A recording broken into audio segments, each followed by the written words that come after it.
Hey folks, this is Mr. Nix here, and we're going to continue with our lesson on India. Hope you guys are all doing well under the circumstances in our virtual lockdown at home. But of course, the learning can go on, and I'm glad to be able to talk to you. Hopefully, you find my voice soothing in these troubled times. And we're back to India, and we're going to be learning about our next topic within the study of India, and that topic is Buddhism. But before we get there, I just want you to look at the map of India here because you have to kind of reacquaint yourself with the geography a little bit. Where is India? What does it look like? Why is it so cool? It's a subcontinent. You remember that? It's also a country, and it's also a peninsula. It's got a lot going on for it. There you have your Himalayas in the north and the various countries surrounding India, a couple of which we'll be talking about today. And there you have it. So now that you've kind of reacquainted yourself with India as a geographic entity, we should move on. And the lesson is Buddhism, but we're going to start here. And it has to do with this picture. And the reason why I'm starting with this picture is because I'm trying to connect to something that you might have already learned about in middle school. You might remember this. If not, you can dismiss it, but still a good history lesson. And actually, before I get into this, I want to make sure you're aware that this lecture here, which is going to be in two phases, I'm going to do one video today and one video maybe tomorrow to break it up a little bit. I think I'll be covering the bulk of Buddhism in this first video and getting to the rest later. In any event, your job is to fill out the notes. And if you're looking at the notes that I sent along with this video, you can see how they're structured, giving you room to write. And I've organized it the way that it makes sense for me, the way I've taught it in the past, and the way I'm teaching it to you now. So when you do resubmit these notes back to me as part of your assignment, what you will have written will reflect what it is that I am talking about, what is my lecture. Okay?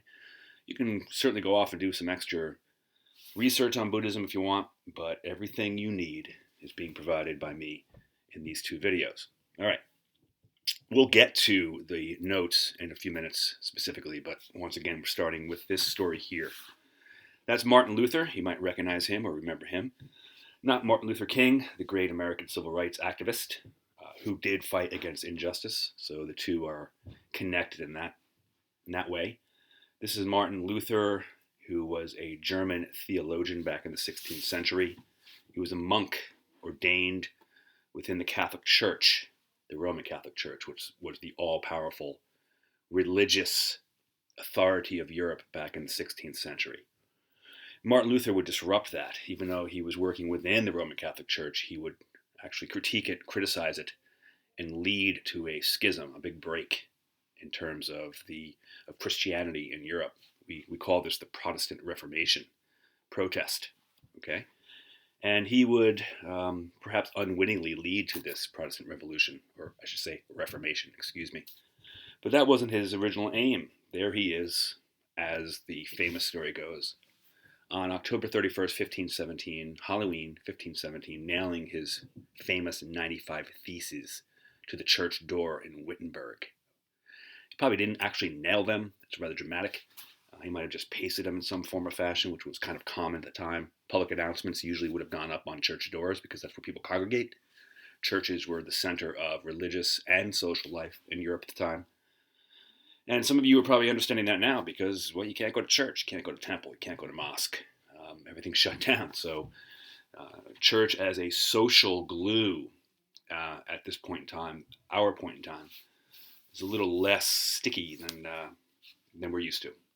In any event, what was Martin Luther doing here? Well, he was protesting. He didn't like what he saw going on in the Catholic Church. He thought that the Catholic Church had become what we would call sclerotic. It's an SAT word that means kind of stuck in its ways, stilted, not moving, not progressive enough. And he nailed 95 critiques that he thought that the Catholic Church should take under consideration and to try to reform the church across Europe.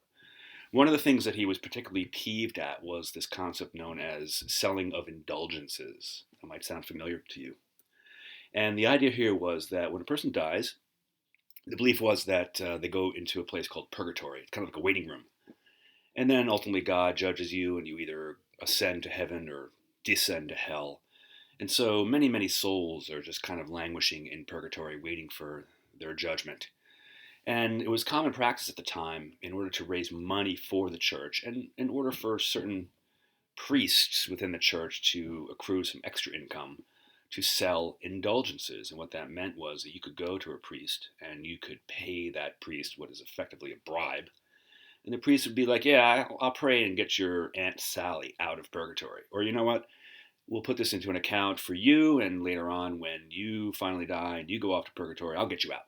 In other words, we'll get you to heaven, because that's what people want. And Martin Luther didn't like this. He thought it was corruption, and it was corruption, so he was kind of pissed.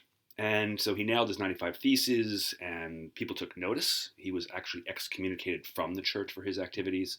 And eventually we get a split in the Roman Catholic Church, and that's why today we talk about Protestants and Catholics, or Catholics and Protestants. Now, why do I bring him up, since we're talking about India and Buddhism? And the reason being is I'm always attracted to people throughout history, real or imagined, who fight against corruption and injustice.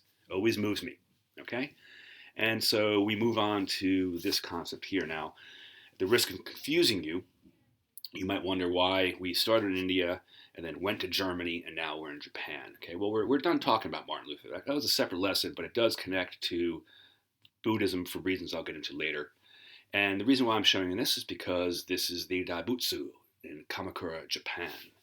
I could have taken this picture. In fact, I have a picture of the Daibutsu, which I did take in 1998. It's in my closet in my room at school, which who knows when we'll get back to that.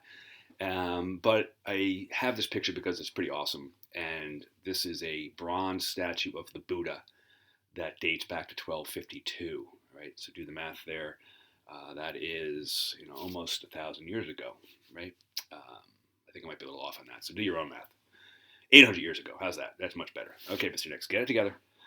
So why do I show this to you? Because you guys know some things about Buddhism. I mean, let's put it this way. You've seen statues of Buddhas around. You go to a doctor's office, you go to your friend's house, you go to someone's garden, and there are statues of the Buddha.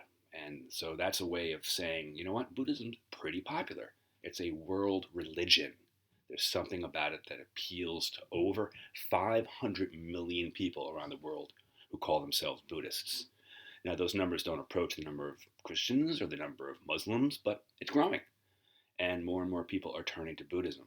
So what starts in India spreads throughout the world. That's one key concept. And you know what's kind of funky about that? Although Buddhism started in India, it's almost non-existent in India today. Do people still kind of follow the Buddha? Yeah. Are there shrines to the Buddha? Yeah. But Hinduism did what Hinduism does well. And what it did do, and I'm not going to go into detail on this, I'm just going to kind of let it slide here, is Hinduism eventually just incorporated some basic ideas of Buddhism into its own religion. It kind of co-opted it. And Hinduism has been doing that for many, many years, right? That's what Hinduism is all about. It's a religion that deals with many different issues and many different traditions and many different cultures and many different needs. And it was pretty smart just to kind of pull in stuff from around the world and make it part of Hinduism. So I guess the bottom line here is, although Buddhism begins in India, it's not that popular anymore. All right, so let's move on.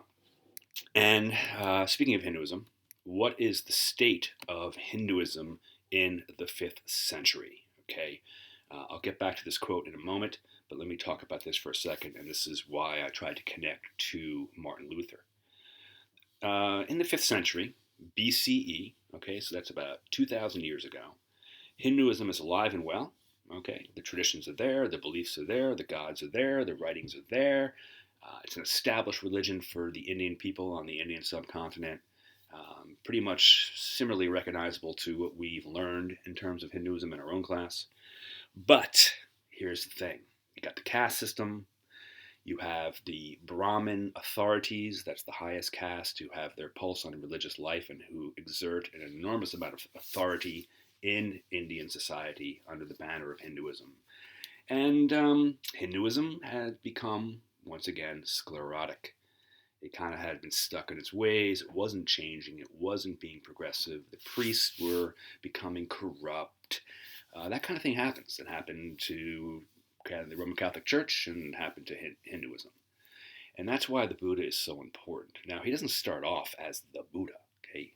And as this quote indicates right here, This is a great line from when the Buddha emerged into Buddhahood, and there was something different about him, which I'll talk about in a moment. And he made himself present to people, and he had some things to say, and people were very attracted to that. And there was something different about him. And at one point, someone comes up to him and says, "Are you a god?" And he says, "No." "An angel?" "No." "A saint?" "No." "Then what are you?" "I am awake." I love that. Now, this is not the woke culture that we speak of today, okay, as good as that is. This is about one person achieving enlightenment, one person getting it, one person seeing the truth for what it is. And it has to do with his background, it has to do with his upbringing, and it has to do with his transformation, okay? So basically, what do we have going on so far? Well, Roman numeral one. How would you sum up the state of Hinduism in the 5th century? And I gave that to you. Okay, it was corrupt. It was stuck. Okay, it was too full of tradition, too much caste system, too much Brahmin authority. And if you needed something done, you always had to go to a religious figure to get it done. Much like if you wanted to get your Aunt Sally out of purgatory in the 16th century in Europe, you had to go to a Roman Catholic priest and pay him. So Hinduism was in need of some reformation. And this guy here, well, he wouldn't actually provide that so much, but he would challenge the prevailing order. And that's what I'm interested in. Okay, Buddhism begins with a man. The Buddha, although many today consider him to be a god, never claimed to be such. All right, he was born of the flesh just like you and I. And here's some background information about him. His full name, before he's the Buddha, by the way, is Siddhartha Gautama Sakyamuni. And what that means is he is the silent sage of the Sakya clan. He was born in what is today Nepal. Let me go back to a map there. There's Nepal, right on the edge of the Himalayas. We learned a little bit about Nepal when we saw that Mount Everest video with the Sherpas, okay? And that's where Siddhartha is from. So he's not technically Indian, but we don't really care about that distinction, right? He's from the Indian subcontinent. He had a great effect on Indian history and culture. And even though Buddhism is not that popular in India now, it does affect Indian history. And of course, it does affect the world because Buddhism is a world religion. Oop, wrong slide. Back it up. So, once again, as you go through some of the things about him and his early life, you can see this is when he was purported to have lived. Now, the Buddha, Siddhartha, never wrote anything down. Everything's oral. Eventually, things get written down well after he's alive, well after he does his work. But it's pretty much agreed upon that he existed. So we just take it, take it at face value. And he was a man of noble bearing. What that means is he was a prince, and that picture there of him adorned in jewelry is meant to connote that. He is the prince of the Sakya clan in Nepal. So he's got a pretty good life. Now here's the thing. When Siddhartha was born, his father received a prophecy. Okay?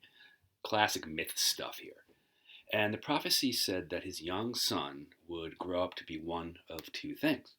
He would either inherit his father's kingdom and expand it and be a great world leader, or he would choose a religious path and become a great redeemer of mankind. What do you think his father wanted?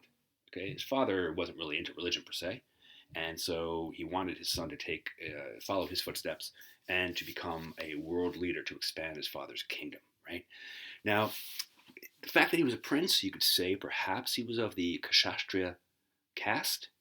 Not really sure if that extended into Nepal at the time. It certainly was part and parcel of Hinduism. Either way, we have a guy who's born into wealth, born into privilege, who has a silver spoon in his mouth, and who's ready to take over his father's kingdom and to expand it. That's what his father wants, right? So what does his father do?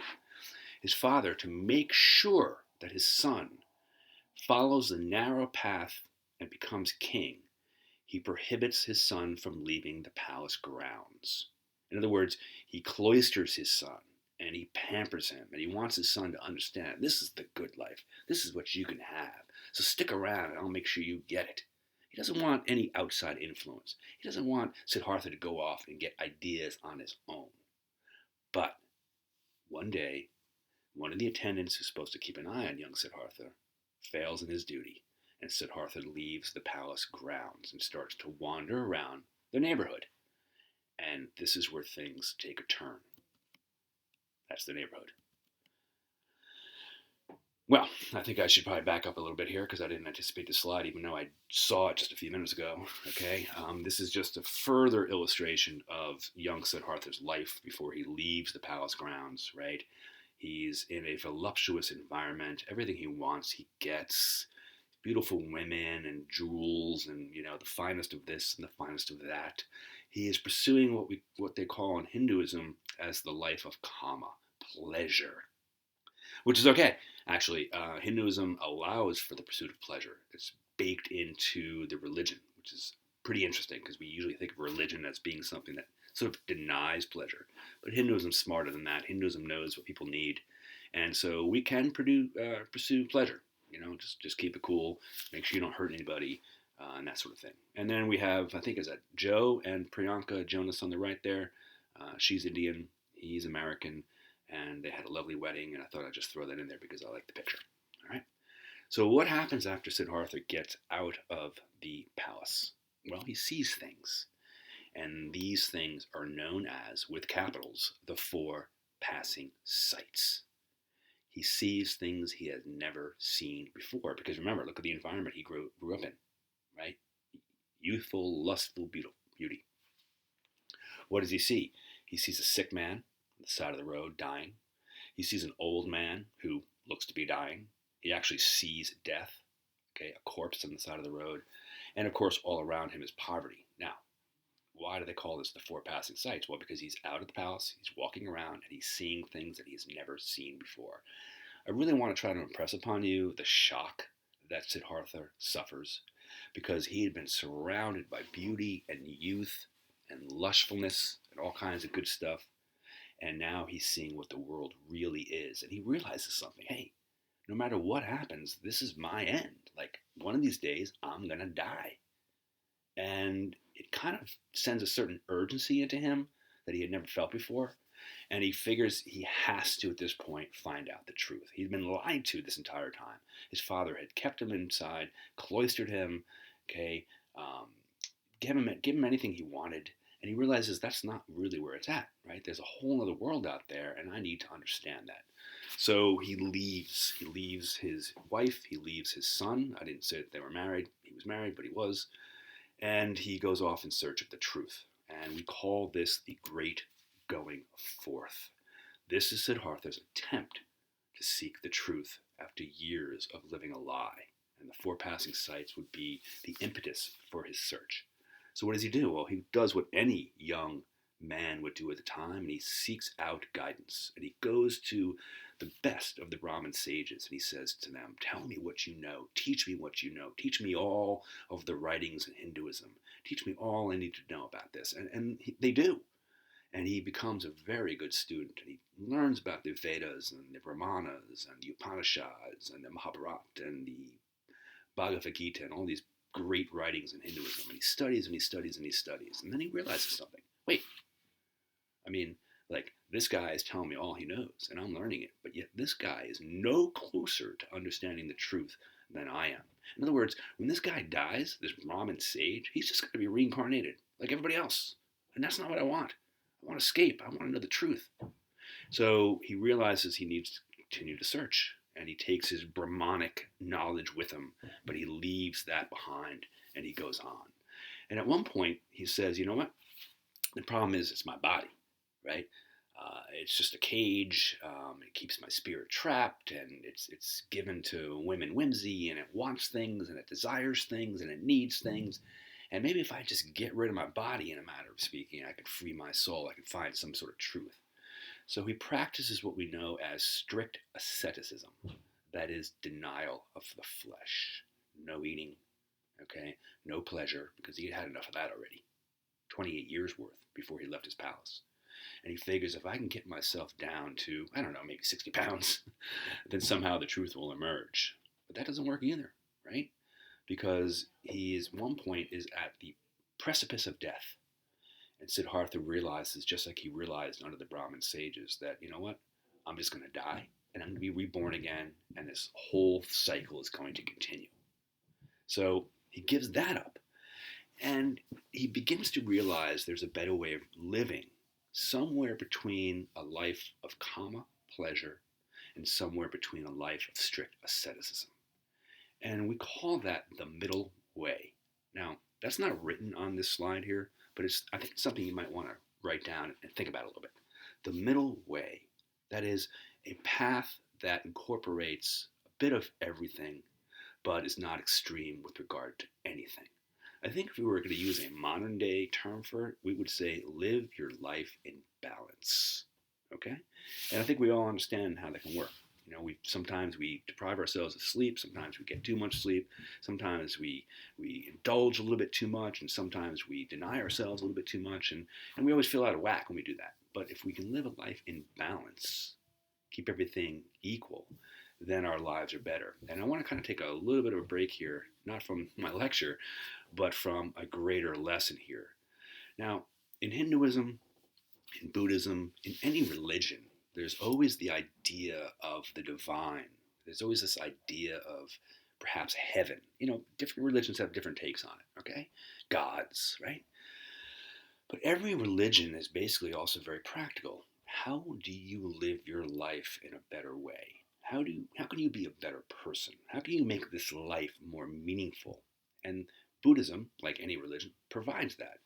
And by understanding the middle way, by understanding the idea of living in balance, well, we're living a better life. And Buddhism is good for that. Okay, so what happens next? Well, here's where I'm going to leave you kind of hanging. So he's kind of, upset. He's kind of exasperated. The Buddha is. Well, he's not the Buddha, sorry. He's Siddhartha still. Okay, so check that. And he realizes, well, a life of pleasure hasn't done anything for me. A life of scholarship under the Brahmins hasn't done me anything. This strict ascetic practice almost killed me, but didn't solve my problems. And he's kind of like, had enough. So he says to himself at one point, I'm going to sit under this Bodhi tree. And Bodhi is a word that means wisdom. And it's a popular kind of tree in India. It's called the Bodhi tree because of the experience of Siddhartha here, and because it's tied to the Buddha. I'm not really sure what kind of tree it actually is. I think I'll get back to you on that with the second video. Anyway, he sits under the Bodhi tree and he says to himself, man, I am not moving until I figure this out.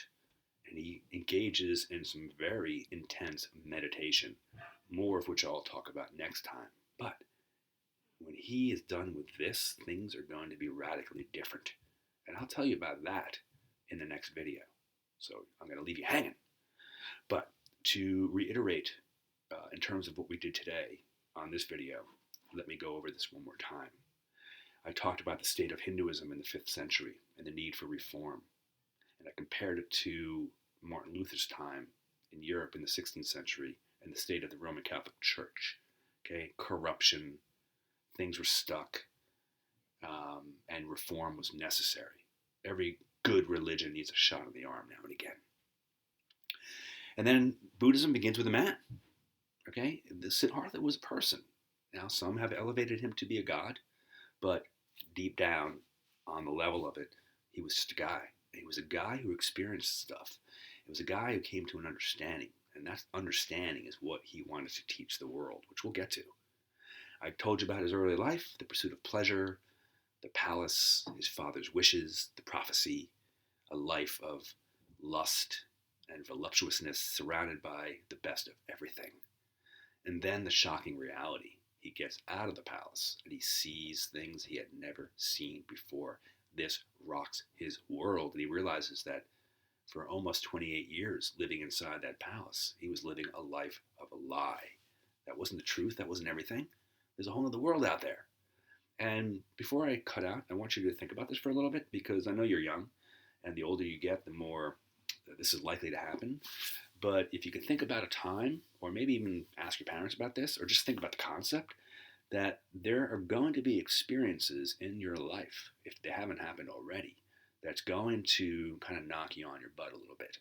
You're going to realize that what you thought, or what you thought you knew, wasn't quite that there's another reality out there, that there's more to it. And I'll give you a personal example. It's a small one. But I remember the first time I took a train from Newark to, in this case, it was Washington, D.C. and never been on a train before, which is kind of weird. In any event, if you don't know about this, trains oftentimes go through like kind of the worst neighborhoods, like Haworth. Only kidding. And so as I was taking the train ride down to Washington, going through New Jersey and going through parts of Delaware and going through Baltimore and then going through parts of D.C.